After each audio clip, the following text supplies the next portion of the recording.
ایک چیز ہے مراقبت کہ ایک انسان نے توبہ کر لی، اب کس طرح جو ہے تہذیب نفس اور جو سیر و سلوک ہے اپنے نفس اور جو ہے روح کے اعتبار سے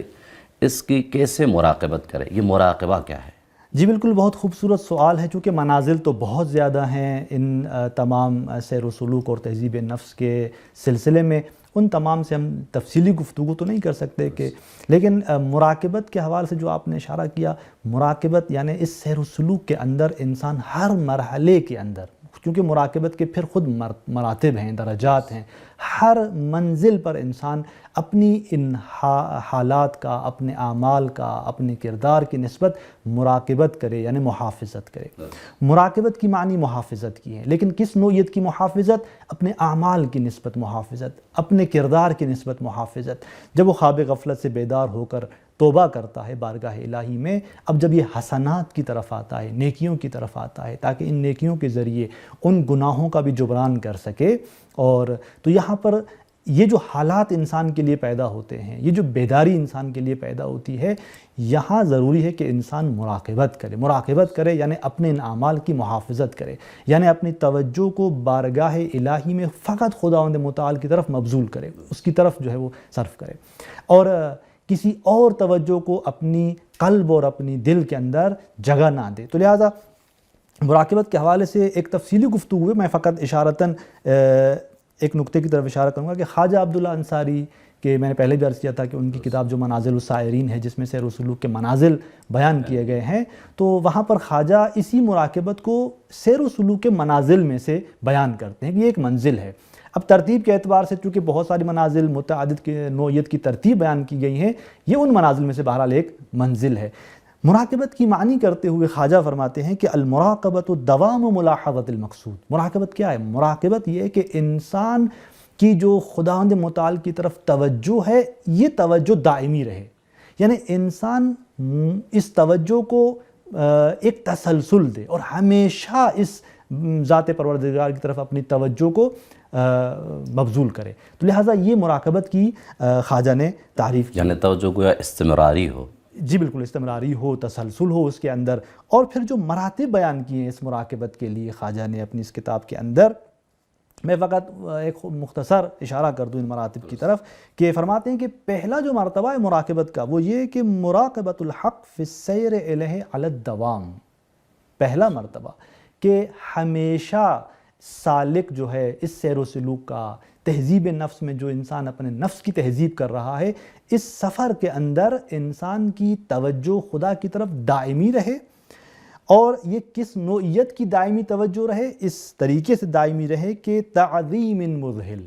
یعنی اس توجہ میں انسان ذات پروردگار کی عظمت کو اس انداز سے جانے کہ اس کے مقابلے میں کوئی اور جو بھی ہے اس کی توجہ انسان کو اپنی طرف نہ کھینچے، اپنی پوری توجہ ذات پروردگار کی طرف ہو۔ پھر مدانات حاملہ، اور یہ قرب پیدا کرے ذات پروردگار کی طرف، اور وہ بھی کیسا قرب؟ ایک ایسا قرب کہ جس میں ما سوی اللہ جو چیزیں ہیں انسان ان تمام سے دور ہو جائے،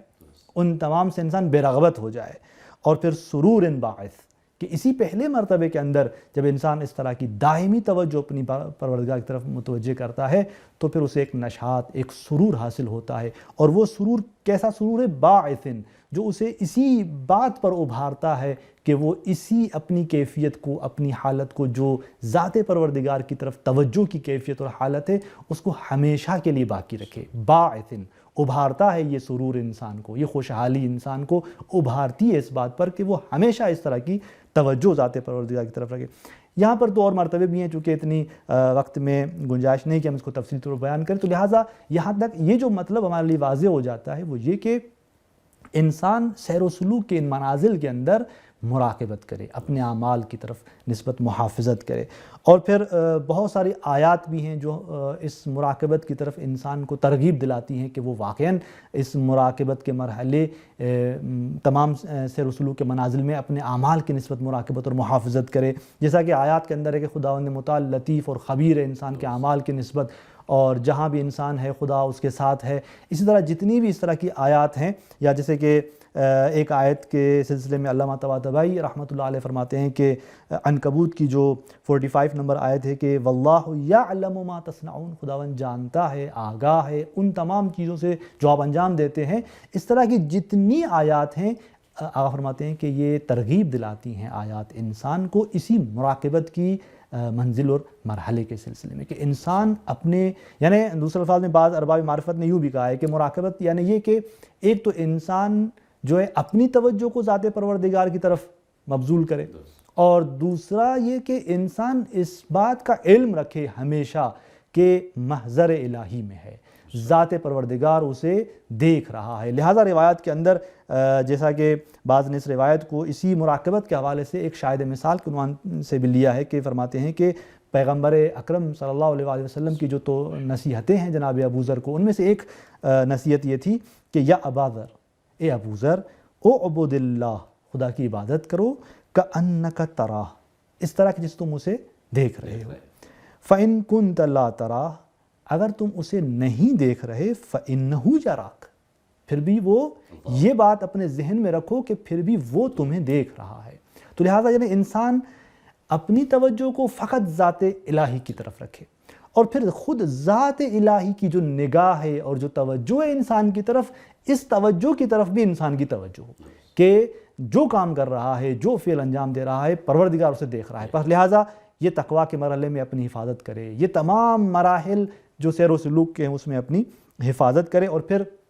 روایات کے اندر ہمیں یہ تعبیر ملتی ہے کہ القلب حرم اللہ، کہ انسان کا جو قلب ہے، انسان کی جو دل ہے، یہ کیا ہے؟ یہ حرم الہی ہے۔ پس فلا تسکن حرم اللہ غیر اللہ، یا بعض روایات میں تعبیر یوں ہے کہ فی حرم اللہ غیر اللہ، کہ پس تم اس حرم الہی میں خدا کے علاوہ کسی اور چیز کو جگہ مت دو۔ یہ وہ روایت ہے جو انسان کو اس مراقبت کی طرف ترغیب دلا رہی ہے کہ پس کیا کرے انسان ہمیشہ اس بات کی محافظت اور مراقبت کرے کہ وہ اپنی توجہ کو فقط پروردگار کی طرف معطوف کرے اور مبذول کرے۔ اسی طرح ایک آخری بات کروں گا اس سوال کے تناظر میں، کہ بعض ہمارے ارباب معرفت جو ہیں جب مراقبت کی بحث کرتے ہیں اور بات کرتے ہیں سیر و سلوک کے منازل کے اندر، تو فرماتے ہیں کہ مراقبت سے پہلے ایک مشارطہ ہے۔ یعنی مشارطہ یعنی کیا؟ یعنی انسان جب صبح ہو تو خداوند متعال کی بارگاہ میں آ کر تجدید عہد کرے، یعنی خدا سے یہ عہد کرے کہ آج میں کوئی گناہ نہیں کروں گا، اور جن حسنات کو میں انجام دے رہا ہوں، جو اطاعت اور پیروی کر رہا ہوں، اسی کو تسلسل دوں گا۔ ٹھیک، پھر جب یہ مشارطہ کرتا ہے تو پھر مراقبت کی منزل ہے، یعنی پھر پورا دن انسان اسی اپنے مشارطے کی نسبت، جو اس نے تحدید یعنی عہد کیا ہے، تجدید عہد کیا ہے، اس کی نسبت مراقبت کرے، محافظت کرے۔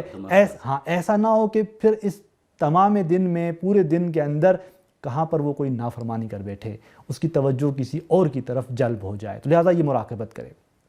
پھر مراقبت کے بعد جب رات ہو جاتی ہے اور وہ پھر سونے لگتا ہے، تو یہاں پر پھر روایات کہتی ہیں کہ اب جا کر وہ انسان اپنا محاسبہ کرے کہ پورے دن کے اندر جو اس نے زندگی کی، جو اس نے کام انجام دیے، ان تمام کاموں کا محاسبہ کرے۔ یعنی اس کے حوالے سے میں ایک تعبیر جو امیر المومنین کی ہمارے لیے ہے، وہ یہ کہ عباد اللہ زنوا انفسکم، اے بندگان الہی اپنے نفوس کا موازنہ کرو، قبل ان توزنوا، اس سے پہلے کہ آپ کا موازنہ کیا جائے۔ پھر فرماتے ہیں کہ وحاسبوها، ان کا محاسبہ کرو، من قبل ان تحاسبوا، اس سے پہلے کہ ان کا محاسبہ کیا جائے۔ یعنی آپ اس دنیا سے چلے جائیں پھر تو آپ کا حساب و کتاب ہے ہی، اس سے پہلے کہ آپ کا محاسبہ کیا جائے آپ اپنے تمام اعمال کا محاسبہ کریں۔ اور پھر فرماتے ہیں کہ ایک اور روایت کے اندر من حاسب نفسہ ربحا، جس نے یہ محاسبہ کیا اس نے فلاح پائی، اس نے نجات پائی، وہ کامیاب ہوا۔ ومن غفل عنہا خسرا، اور جو اسی محاسبے سے غافل ہوا